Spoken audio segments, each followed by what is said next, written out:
Today on the show, we explore the incredible origins behind one of the most enduring characters in all of gaming, Doom Guy.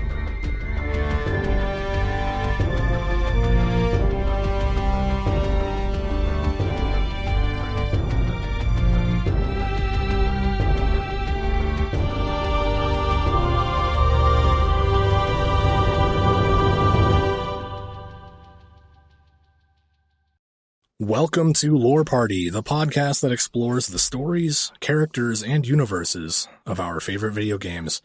I'm Connor. I'm Bruce. And we are joined by an extremely special guest today. We're excited to welcome Ty, a.k.a. the Motherlode, a.k.a. the Prophet of the Drowned God, also known as the host of the In the Keep podcast. Thanks for joining us today, Ty. I'm very happy to be here, man. Thanks for inviting me. This is an exciting opportunity for me to do something a little bit more organized than what I'm used to doing. So, yeah, and it's a privilege to have you. We're excited. Yeah.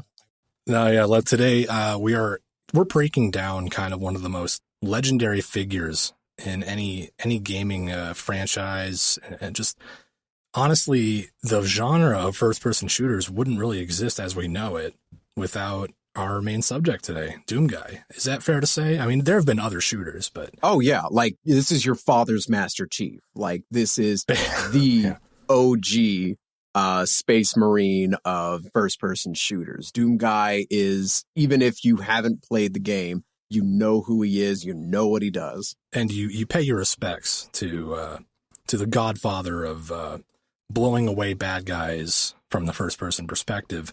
Basically, Doom Guy walked so Master Chief could run. Oh, yeah. Doom Guy's way faster than Master Chief.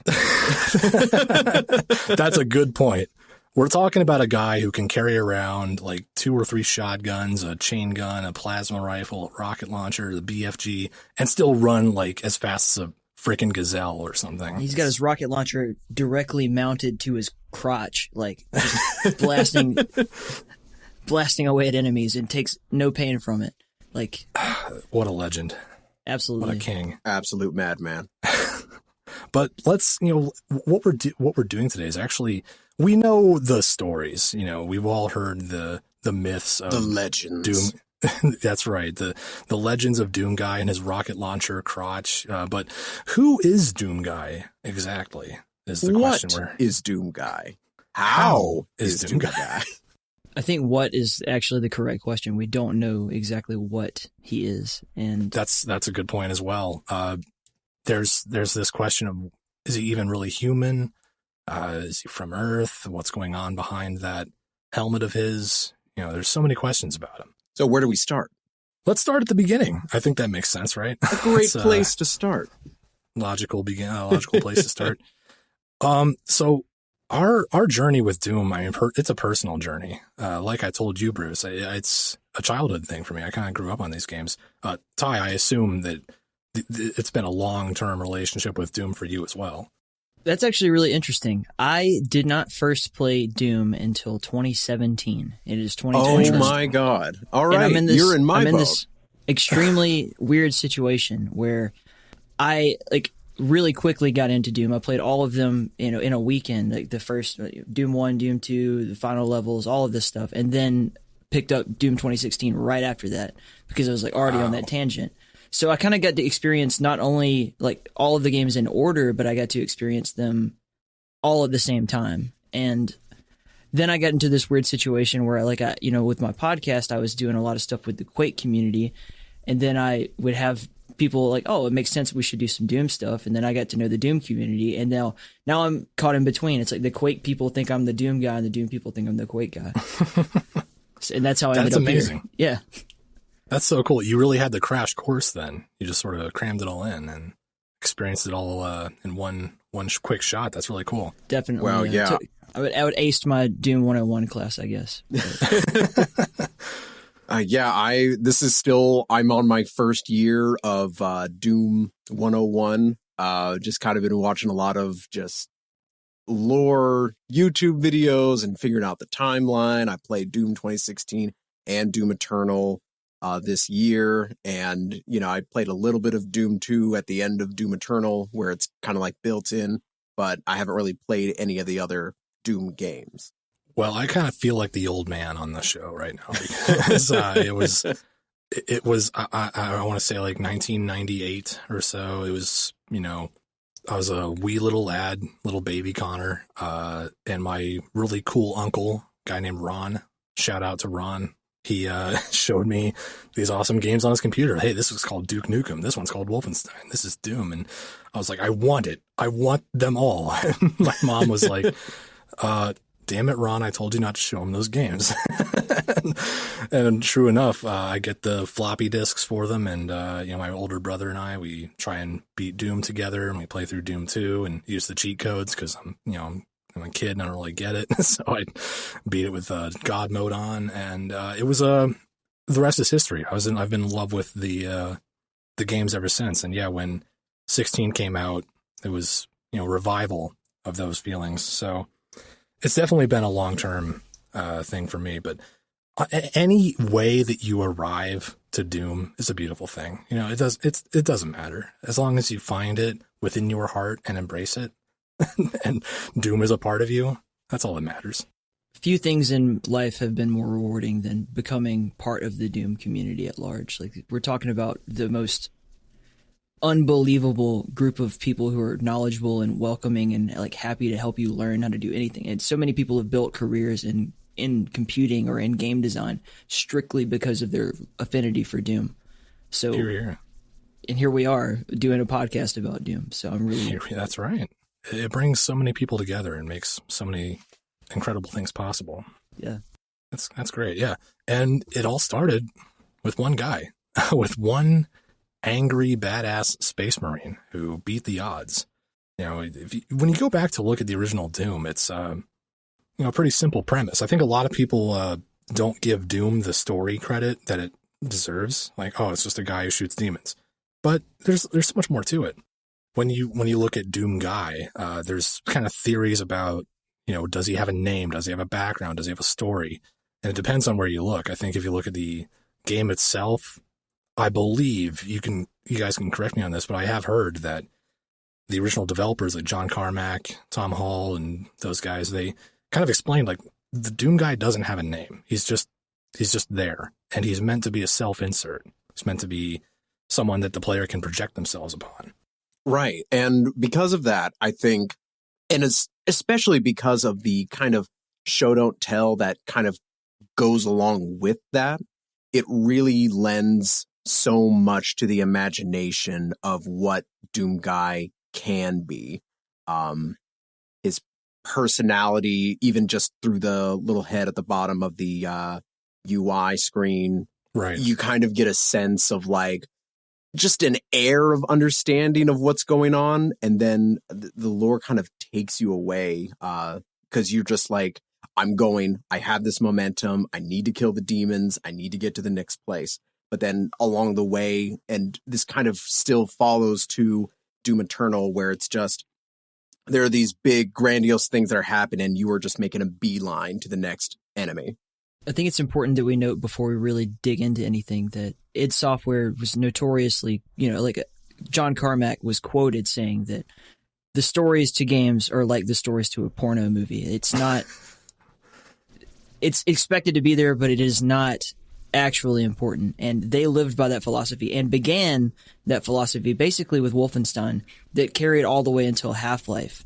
So when we're dissecting all these things, we need to keep in mind that while over time, and especially since Bethesda's acquisition of the property, they have attempted to tie everything together, it is not and never was really intended to be this perfectly melded sequential story for us to unravel. So we're going to be tying a lot of loose ends together, which is right. I think is fun, and I think it actually builds on the story because it's so vague and leaves a lot open to interpretation. I think I find that the most interesting part about this is that, you start out with this was only made really with the premise to sell more copies of the game. It wasn't to, create this huge giant franchise that would go on forever and have this huge giant community figure out what, the demons do with the Urdak in the heavens. But it's right. Because of that love and because of that franchise of people being introduced to this for decades upon decades, that there was a true love that blossomed from that to meld all of that together. Right.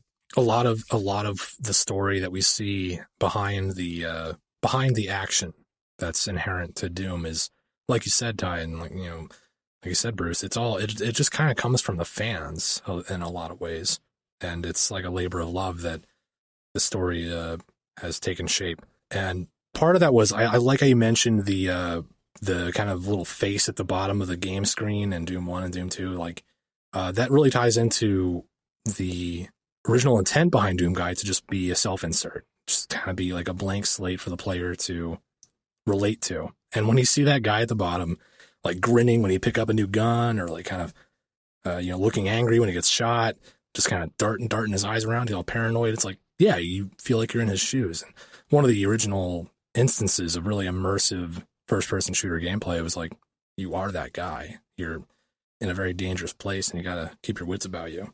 I think that BJ was probably the first example of this, but bringing the effect that Link from Zelda had on the player to the first-person perspective for the first time really goes a long way in immersion. And that's why I've dedicated countless hours to first-person shooter gaming. Like, my whole podcast revolves around that, specifically because I'm like addicted to that feeling of, inhabiting the shoes of a character who can just, for all intents and purposes, be me in this world.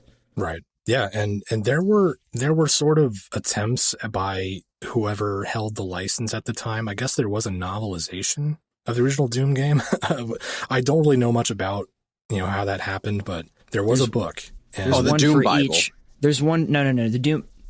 Hold on. Back up. This is why I'm glad you guys brought me here. we need your help. Yeah. Help us sort this out. So there are 3 novels, each an episode of the original series of Doom. So Gotcha. you have, we're going to go through them individually: the Knee Deep in the Dead, The Shores of Hell, and Inferno. Now, these characterize the Doom guy very in depth. They name him, I want to say his name was Flynn Taggart. That's right. Yeah. It's in the notes somewhere. There it is. Yeah. Flynn Taggart. And so it takes the story of the original Doom and just like elaborates on it and gives you like, it's a book, so you can't really read a book in the first person perspective too much. Tells you the story of this guy. And a lot of fans really gravitated towards that. A lot of people, don't really care one way or the other. Like, that's, and I would say that's not canon at this point. However, yeah, that's probably safe to say. It is a fun, and if you want to read it. It's super good. It's good writing, good novels, and everything. But does that really tie into the story of id Software's, and then Bethesda Softworks now, their Doom guy? I don't really think it does. Right. It's kind of like something that it was a artifact of the time. It was a sort of, yeah, that happened, but it's not really relevant anymore. But it does kind of give us another facet to that character that you can sort of appreciate on its own, but it doesn't exactly fit into the tapestry of Doom Guy's history that we have now, I suppose. Well, with the Doom Bible, for anyone who needs any clarification on that, so there are, to my knowledge, 2 Doom Bibles. One was written by Thresh, who was like the multiplayer gamer, like huge esports star in the early days of that. Famously won a Ferrari from John Carmack at one of the QuakeCon events. Wow. And also, my preferred version of the Doom Bible was written by a guy named Devastation, who is a guy from Nova Scotia. He's one of the greatest multiplayer Doom players ever. I mean, like, he's actually probably number 1, if not number 1, then number 2 best Doom players of all time. And he wrote a version of the Doom Bible that you can look up online and will just teach you the ins and outs of multiplayer Doom. But that's not really what we're here to talk about today. That's good to know, though. Yeah. That comes back to how so much of the Doom mythos is constructed by the fans, though. I think that's, yeah. So where does this all start? I know a little bit more about how it started, of Doom Guy just kind of being stationed on the Martian moon Phobos, and then just proceeds to fuck shit up. Right. But if you can just kind of elaborate for me and the folks listening at home. Of course. Yeah, we should probably get on that at some point, right? But no, yeah. So from what I understand, yeah, it's a future where the UAC, Union Aerospace Corporation, has a presence on the Martian moons of Phobos and Deimos, and they are experimenting with teleportation technology, which doesn't go well at all. I don't quite recall if it's like an accidental portal to hell that the demons sort of just hijack, or if it was meant to tap into other dimensions originally. I think it was just meant to be a link between Phobos and Deimos. Just, hey, we're, making sure we can make teleportation happen. But oops, all hell. It was oops, all demons. Yeah. So the UAC were porting radioactive waste. Like, this is a radioactive waste facility. Okay. And So there's an environmental piece too. Yes, it's all of this is a metaphor for save the Earth, I guess. That makes so much sense. Let's go trash someone else's planet. The demon is the trash. So anyway, like as with all mad scientist stories, they're doing this, transporting thing, and they start doing these secret experiments. Like, oh, we have this teleportation technology. And so they begin creating gateways between Phobos and Deimos. And over time, that reveals that there's something tapping into this portal, this teleportation thing that we are not able to detect. And thus, something friggin' evil starts pouring out of the teleporter gateways. That's straight out of the game. That's an apt description as well, yeah. Yes. What I do love the descriptions at the Doom manual, because I remember reading that in my bedroom and like as a kid thinking like, oh, this is awesome. Like they describe the demons as, tear your friggin' head off if they get close to you. It's awesome. But yeah, something friggin' evil did indeed cross over. And everyone on Phobos ends up either dead or possessed. And Doom Guy is the sole survivor. He's the one Marine left to save Mars, I guess. And that really sums up. It really doesn't get much more deep than that. It's just you are the last Marine alive. You got to try and stay alive. And Doom Guy ends up finding the source of the invasion, which leads him to hell itself, I believe. Yeah, so episode by episode, he shows up on the shores of hell. He's found Deimos. He's like transported himself to Deimos, which had disappeared previously. And then he realizes after he kills the cyber demon that Deimos is floating above hell. He climbs down to hell, and that's where you begin the Inferno episode of the original Doom game. Right. And can we just take a second to appreciate the idea of climbing down from a planet down into hell? Like rappelling on a rope or something? Yes. How wild is that? I mean, compare that to shooting yourself on a rocket to Mars and whatever. I think Doom Guy's proven. I mean, this is the first time he proves his merit, and not the last time he proves his merit. Of course. Yeah. So there is this odd kind of space between Doom 1 and Doom 2. And Ty, you actually told me about a relatively recent game that sort of fills in that gap called Sigil, right? That kind of explains what exactly happens between 1 and 2. It made me so happy that you brought that up. I saw it in the episode notes and I was like, no, I can't believe you didn't get this. But so, yeah, there's let me make sure I'm quoting myself correctly here. But sure. There is this big problem between Doom 1 and Doom 2 that people have always had, in that he enters a teleporter and then at the beginning of Doom 2, he rappels down from a dropship, right? And it's like, what the fuck happened in between there? Right.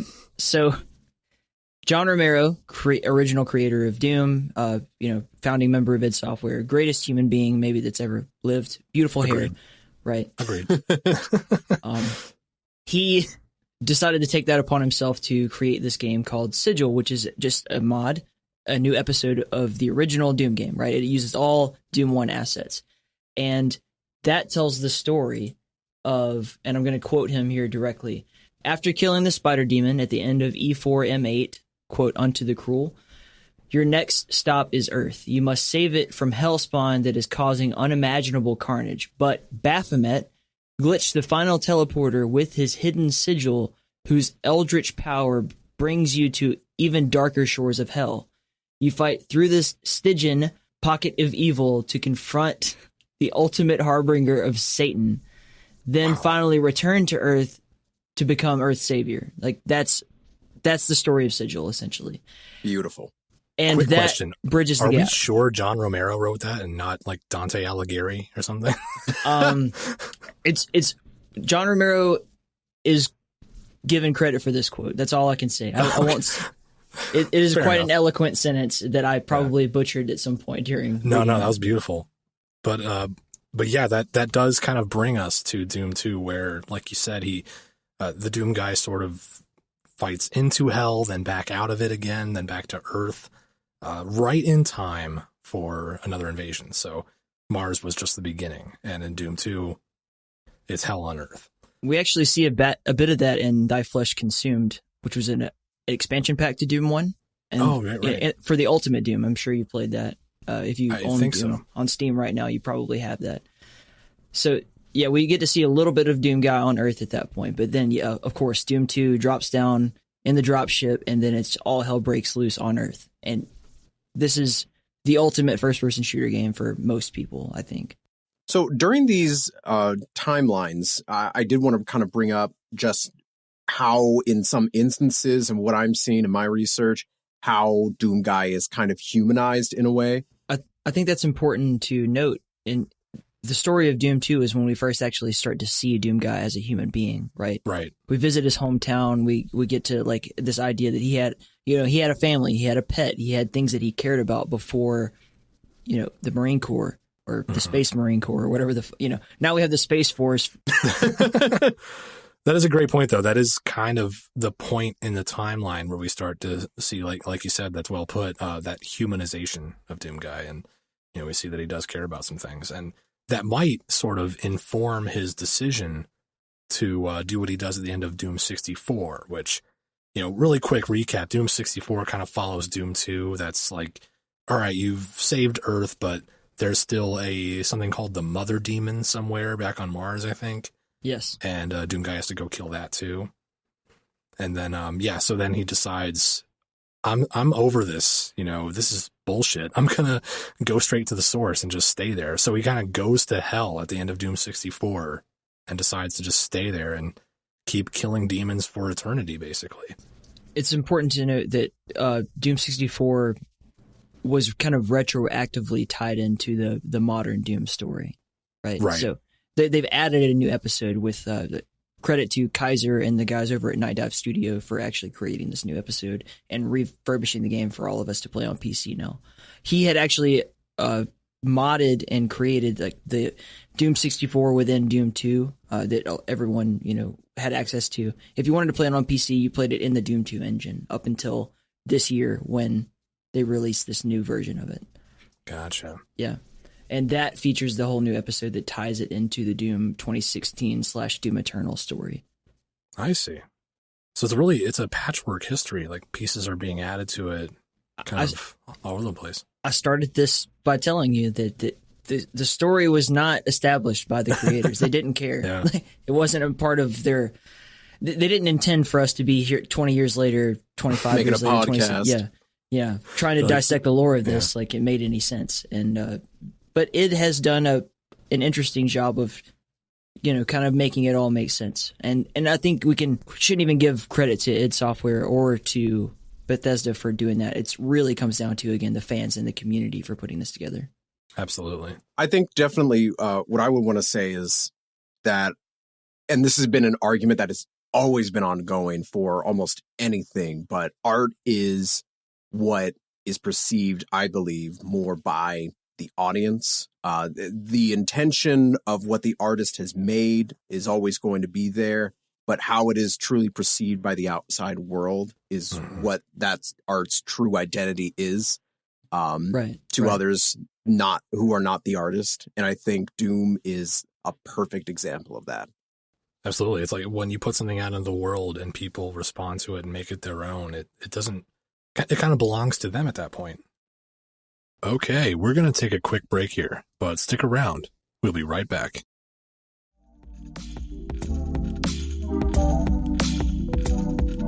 Hey, Lore Party listeners. This is Lawrence, one of the producers here on the show. I'm dropping in to talk about some of the amazing content that the team has developed, and that you're obviously aware of, seeing as you've made it this far into this amazing episode. I would encourage you to scroll through the rest of the feed and check out some of our spin-off podcasts as well. Our episodes are easy to follow and may even inspire your next video game purchase, which is why I'm pretty much addicted to Stardew Valley. Anyways, leave us a rating and review on Apple Podcasts and chat with us on social. Now back to your regularly scheduled podcast.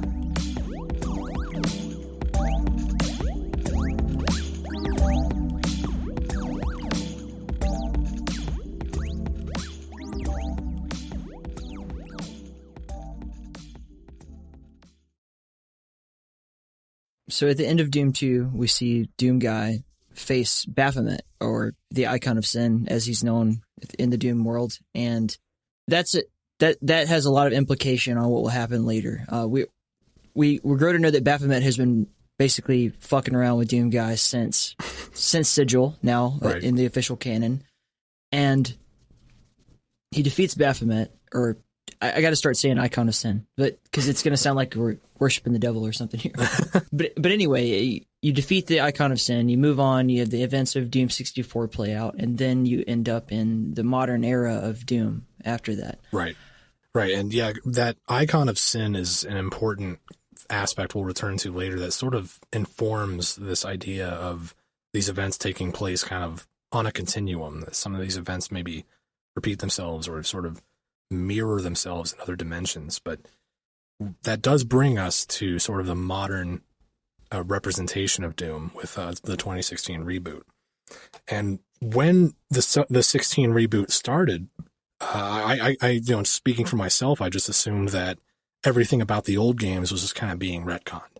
And maybe at the time it wasn't really until Eternal that, like you said, Ty, that's only kind of recently all this stuff is being brought together. But in 16, we're just kind of introduced to the Doom Guy as just the Slayer or the Doom Marine or the whatever. And he's just this guy. We don't really know much about him other than the fact that the demons are terrified of him and that he is kind of a pivotal figure in their own history. Like their records and their stories are about him. He's like their boogeyman. So that really sets the stage for this guy's had a history. This guy has some kind of story behind him, but at the time of the 2016 reboot, it's a little vague.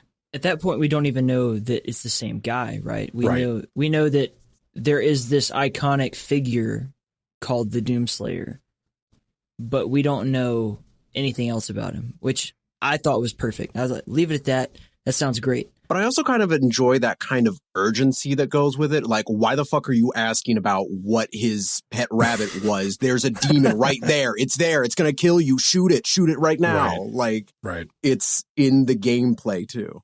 Yeah. Doom 2016 takes a lot from the post Half-Life era of first-person shooter games, and that you know who you are, right? You are inhabiting the body of someone called the Doomslayer who has a personality, and this game does an excellent job of kind of giving you little windows into his personality in the way that he reacts to things. Famously, he's being told, like, if you destroy these, Argent containers or whatever the hell it was, if you do that, it will have these horrible implications on energy and everything. He doesn't care about that at all. He only cares about getting rid of evil. Just curb stomps it. Right.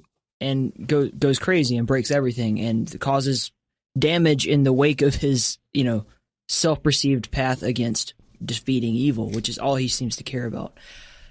And I feel that was like the perfect implication of this, because they weren't going to go back and make this 90s retro shooter where you have no background on your enemy at all, or no, in way to inhabit their persona.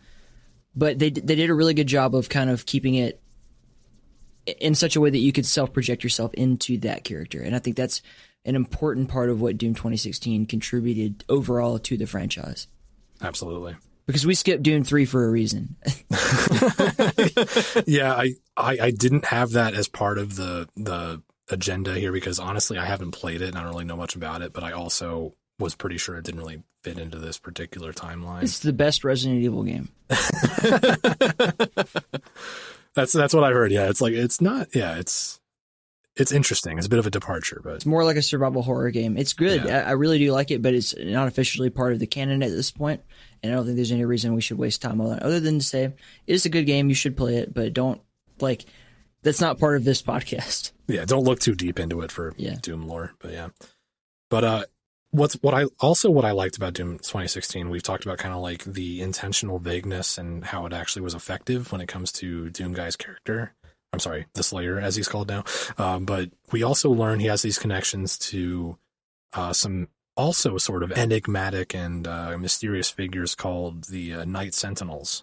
And, you know, we don't learn a ton about them other than they were fellow badasses that the Slayer fought alongside. And we will learn more about them in Doom Eternal, but we kind of get this feeling that wherever the Slayer came from originally, he's been around. You know, he's like made an impact in a lot of ways, and he's been a part of some historical, very pivotal events.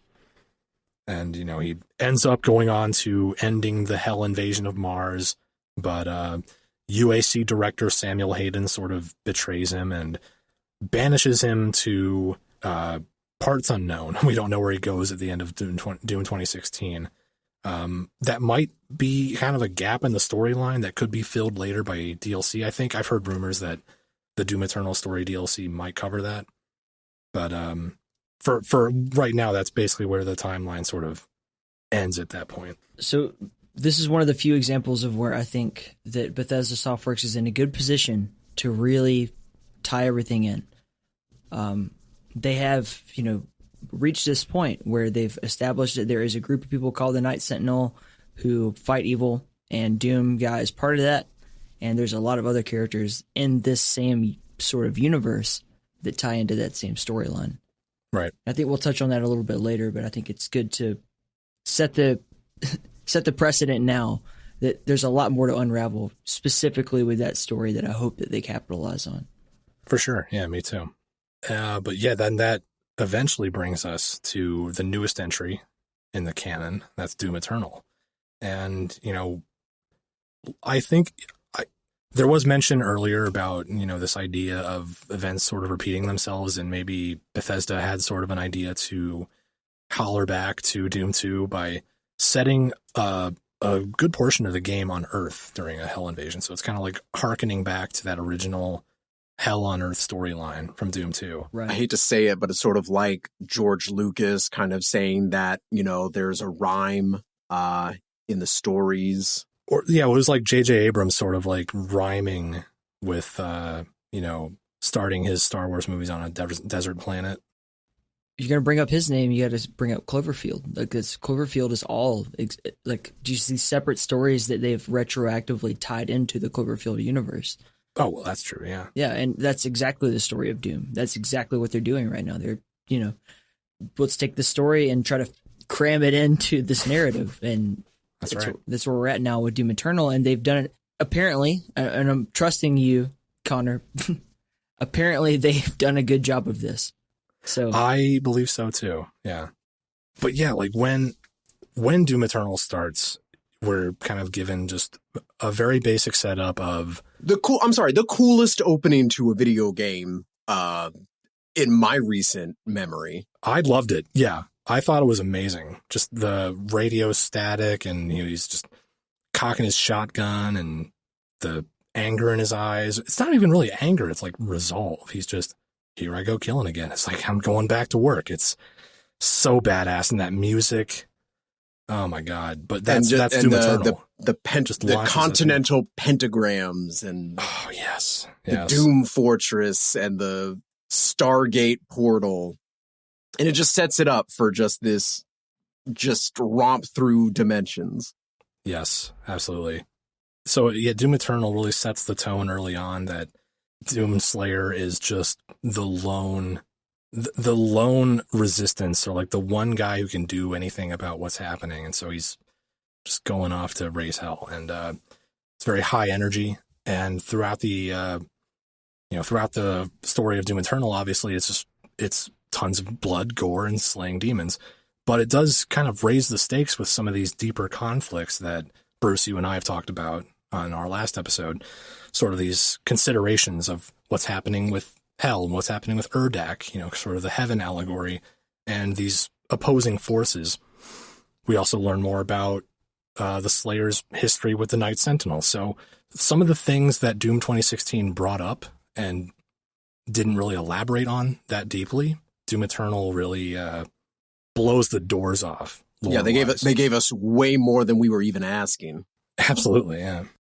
But we learned that we see flashbacks, actually. I didn't really ever expect flashbacks to be a part of Doom storytelling, but we got a few. I think they were done well, but they were unexpected, I guess.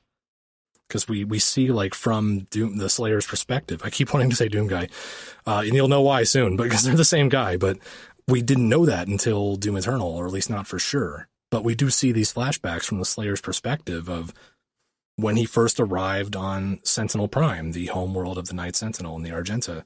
And he's kind of dragged before their leaders, like their priests, and he's just ranting like he's a madman. He's lost his mind. He's just going rip, tear, huge guts. And when I first saw that cutscene, I lost my mind. I was like, holy shit, they actually did it. They did it. The absolute madmen. They really did it. And I was like, that's confirmed. Doom guy and the Slayer, same person. It was amazing. It was an amazing point in the game. I like that there's a literal line of that. Yeah. He rises in the ranks. He tries to do his job well, and then as they are being attacked by this insurmountable force of demons, he is given through the divinity machine this unmatched amount of just cosmic power that then transforms him into the Slayer. Right. I do want to point out what was hilarious to me was those lines. Like, we hadn't heard the Slayer speak at all until then, but we see kind of like when he first arrives, he's just rambling about huge guts and wanting to rip and tear. And those are like the only words he can speak. Ty, do you recall that Doom comic strip where it was like the guy who was just crazy and pissed off and he's yelling at demons about wanting to rip their guts out? Do you remember that? I think it's unfair for me to say that I recall it because I was a child when that came out, but I am aware of it. And yeah, like it is a really funny thing that just this little phrase that was used in an offshoot comic book that was just, a money grab basically. Right. Became the official kind of moniker. This is the line of Doom guy, rip and tear. And I like that they capitalized on that. That's really interesting. I'm not sure who it was on the team. It could have been a writer or his own name could have been Hugo, could have been anyone, Marty, but they like latched onto that all the way and have ran with it ever since. And it's a good moniker. It really does tie into it. And when you get to the Quake Champions, that's a big line in the game too. They really run away with that. It's awesome. It's great to see, like, the folks at Bethesda who worked on 16 and Eternal really embrace some of the lesser known quirks and little features that some of the Doom fans know about. Well, guys, I think that about wraps it up for us. But Ty, I want to thank you again one more time for joining us on Lore Party. It's been a pleasure. It's been an honor and privilege to have you. Folks out there, you can catch Motherload on the In the Key podcast. Do you have anything big you want to let us know about coming up? Got an episode that just dropped with Cyberhook developer. If you are a fan of defrag or race maps or anything like that, if you like swinging around doing cool things, check out that episode. I also recommend, if you're a big Doom guy, we have countless episodes with amazing people from the Doom community. Specifically, recently we had an episode with Sergeant Mark IV, who created Brutal Doom, which is monumental in the world of Doom modding. So much. Like, I can't even say. If you're a fan of Doom, you will love our podcast. There's no way you get around it. So, check it out. And many other things. If you're a fan of first-person shooters in general, or if you're a fan of just great retro games in general, I think that the Keep community is the place for you. And I hope that you find a home there. You're here. And also, while I've got the mic, I really like this. This is really fun, and I hope to work with you guys again in the future. Anytime. Thanks, dude. Same. Yeah, this has been great. Well, that about wraps it up. We hope you enjoyed the episode, and if you did, please take a second to rate and review us on Apple Podcasts. It really helps us grow the show. And be sure to connect with us on Instagram and Twitter at lore_party. Thanks for listening, and we'll catch you next time.